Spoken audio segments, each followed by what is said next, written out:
Okay guys, I'm here for my third video in my SummerSlam Review Series, SummerSlam 1990. August the 27th, 1990 from the Philadelphia Spectrum in Philadelphia, Pennsylvania.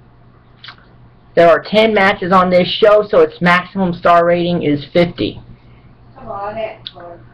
Opening contest, The Rockers versus Power and Glory, which is essentially a handicap match because before the match starts, Power and Glory take out Shawn Michaels' knee. So Marty Jannetty works the match. It's an okay handicap match. Power and Glory win. It's a 2-star match. So, with Power and Glory winning with their Powerplex finishing move. So then we get the WWE Intercontinental Championship match. Mr. Perfect versus the Texas Tornado, Kerry Von Erich.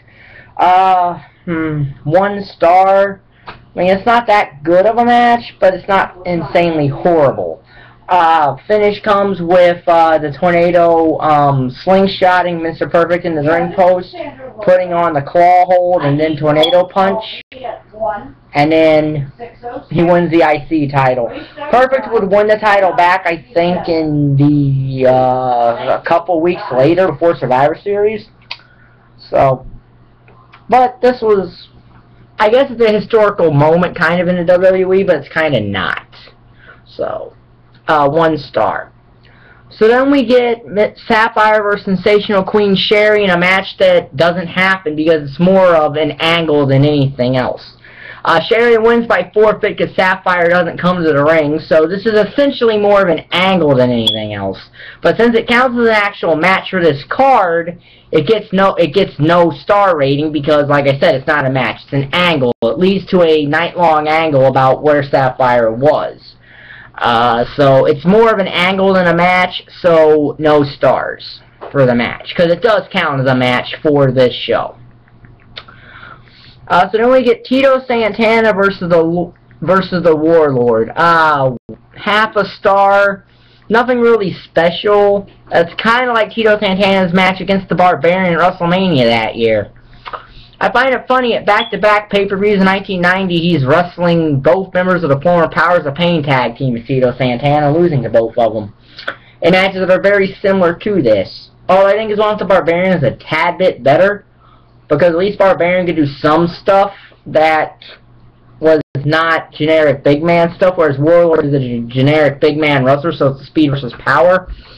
This match could have used a bit more time to probably a little bit better, but half a star, with Warlord winning with a running power slam. So then we get the best match on this show. The 2 out of 3 falls match for the WWE Tag Team Championship. Demolition versus the Hart Foundation. 3 stars, Hart Foundation wins 2-1. Now, this is when Demolition had 3 members in it, because shortly after WrestleMania they added a 3rd member of Demolition, which was Crush. Because there were some health problems with Axe of Demolition or something, and they wanted to lighten his workload. But I think this is one of those things that led to the problems between Axe and Vince McMahon. I could be wrong on that, though, because I know a lot of people especially when the Bushwhackers came up for the Hall of Fame this year, people wondering, well, why is Demolition not in the Hall of Fame? Well, because of Demolition Axe. He doesn't like Vince McMahon. And as such, they're not in the WWE Hall of Fame due to that. So, anger from the WWE for not putting Demolition in the WWE Hall of Fame is a tad bit misplaced, as they have to go through Demolition Axe as he owns the rights to the team name. But this is really smash and crush. Axe shows up, and it's essentially Demolition was Freebird rolling the tag titles. Essentially, Axe comes down and replaces Smash in the match, which doesn't make any sense because Axe has short hair, so yeah, and both of the other 2 guys, Smash and Crush, had long hair. So it's one of those times where suspension of disbelief is really stupid. Finishes after it's tied 2-1. Demolition come down. The first fall goes to Demolition with their little backbreaker elbow thing. And then the Harts win the second fall by DQ. when Crush interferes with the pinfall. And then the third fall, Crush is going up, Legion of Doom push Crush off, and then Neidhart slingshots over to Crush and do a roll-up for the win. 3 stars, the best match on this show. So then we get Jake the Snake Roberts versus Bad News Brown with the special referee of the Big Boss Man. Half a star, nothing really special here. This is the thing about Jake's got Damien and Bad News Brown are some Harlem sewer rats. Well, due to the WWE Network, you can see where they put a camera in to check on these 7-pound sewer rats. 1, it's not a rat. 2, 1, it was a fake thing, and 2, it's not a rat, it was a possum, which is in the rodent family, but it's a possum and not a rat, just to bring that up. But Jake wins by DQ after a second chair shot from Bad News Brown, so half a star. This is Bad News Brown's, I think, final pay-per-view for the WWE, if I'm not mistaken. So next match is Hacksaw Jim Duggan versus Nikolai Volkoff versus the Orient Express in a half a star tag match.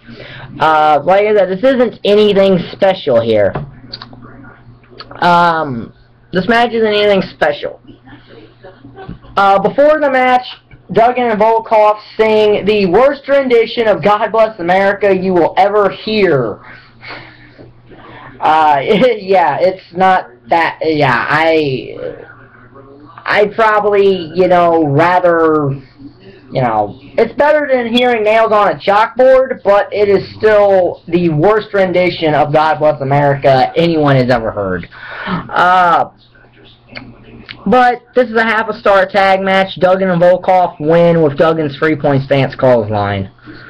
There is a Brother Love Show segment, which I'm not actually counting, but it had Sergeant Slaughter on it, and essentially it was a star of Sergeant Slaughter's heel run as the Iraqi sympathizer and all that.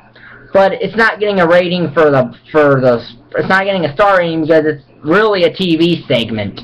I don't like things that are TV segments appearing on pay-per-views because they just waste time and they take time away from matches. Like the next match, Dusty Rhodes versus the Macho King Randy Savage, which is a 2-minute and 15-second match that really lost time to the Brother Love Show, and this match is more of a non-match, it's more of an angle advancement thing. Because because they eventually find Sapphire backstage. Dusty Rhodes goes to the ring by himself to face Randy Savage. Ted DiBiase comes out and goes on how he was Sapphire's benefactor for buying Sapphire all this stuff, a mink coat, a diamond bracelet, diamond ring something, a diamond necklace, a cruise around the world in a Cadillac or something. Sapphire was gone after this anyway, so this angle was really pointless, but they continued the feud with DiBiase and Rhodes and just eliminated the Sapphire thing from the equation.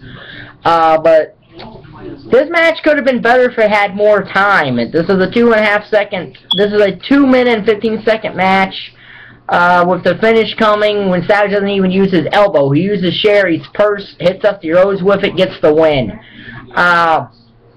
So yeah, one, it needed more time, because it could have been a really good match if given more time. And again, it's more of plot advancement than anything else, and it only existed for that. So then we get our first half of our double main event, which I don't like. This is one of those things where you wanted to, the main event of this match did not feature Hulk Hogan. This pay-per-view did not feature Hulk Hogan, but they still put double main event, I guess, to, I don't know, satisfy or something, because really the main event, no matter how you try to spin it, the main event is the last match on a card. That's originally how it goes. But anyway, this is Hulk Hogan with the Big Boss Man in his corner versus Earthquake, who's got Dino Bravo and Jimmy Hart in his corner.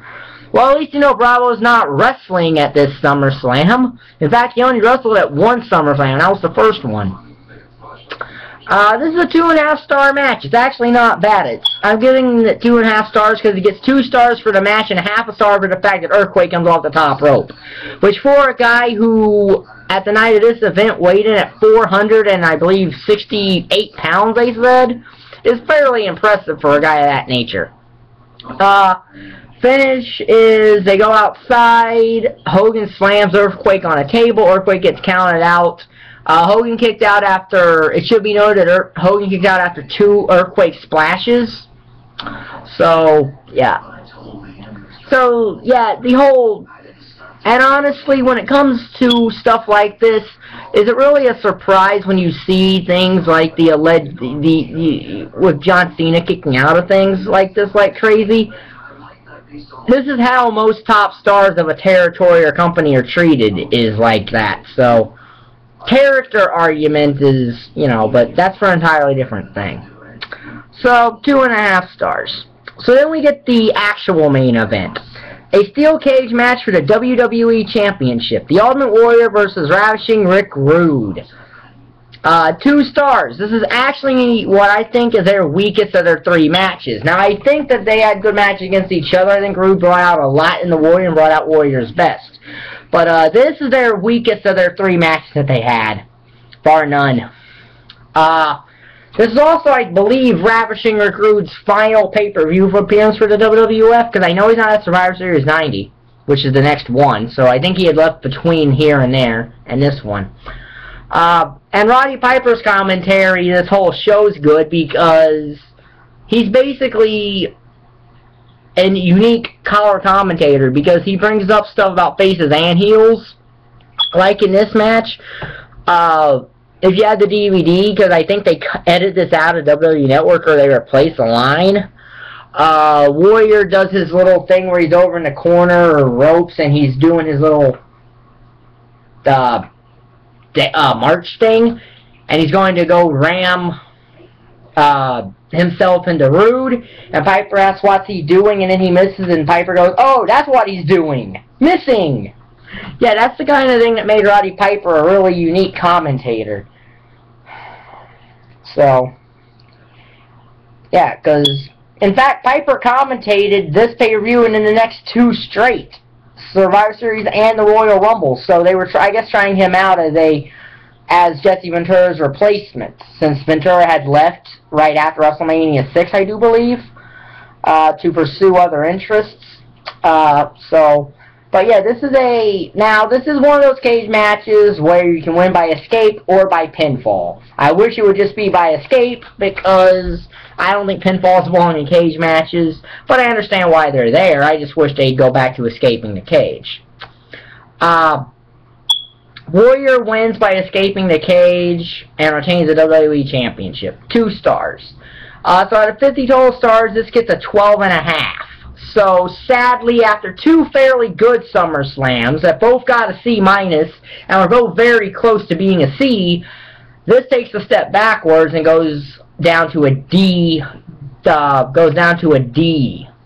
normal D, not a D+, a normal D, because it would have to at least get to at least 15 to be a D+, and then obviously 25 would be a C. So, yeah. So the next thing, SummerSlam 91, memorable SummerSlam, with a very memorable moment that even to people my age is a very tear-jerking moment in some cases. And I'll get to that with SummerSlam 91, which will be the next video in this series, will be uploaded tomorrow.